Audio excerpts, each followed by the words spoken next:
अवस्था में रोगियों का प्राथमिक के आधार पर प्रबंधन को क्या कहा जाता है? Miraj, लवाज, triage, collage. Triage. Spinal anaesthesia की सबसे प्रमुख कॉम्प्लिकेशन है भूख नहीं लगना, बीपी का कम होना, बीपी का बढ़ना, मानसिक विकृति, बीपी का कम होना।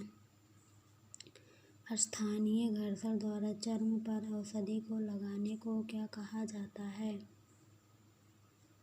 Instillation, injection, insertion, insufflation. Injection. मूत्र परीक्षण के दौरान बेनेडिक्ट परीक्षण मूत्र में किसकी उपस्थिति का पता लगाने के लिए किया जाता है?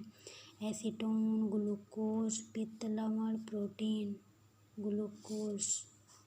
पोटेशियम जेली में तैयार किया गया औषधियों का अर्ध ठोस रूप कहलाता है? Powder, ointment, immolation, suppository. Ointment. जब दवा को जीभ के नीचे रखकर दिया जाता है तो यह रूट कहलाता है?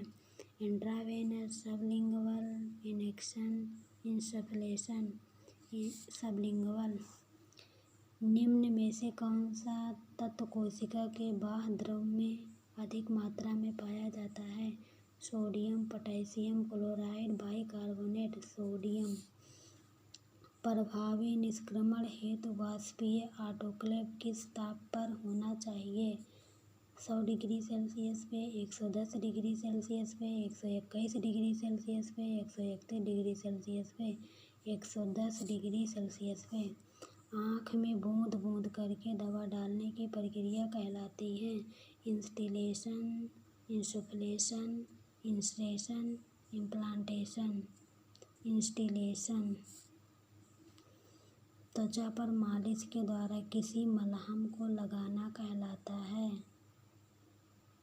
Injection, insertion, inhalation, implantation. Injection.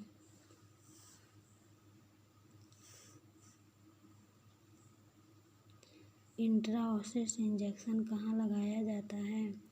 Spinal गुहा में, अस्थिमज्जा में, त्वचा के नीचे ऊतकों में, हृदय पेशी में। अस्थिमज्जा में।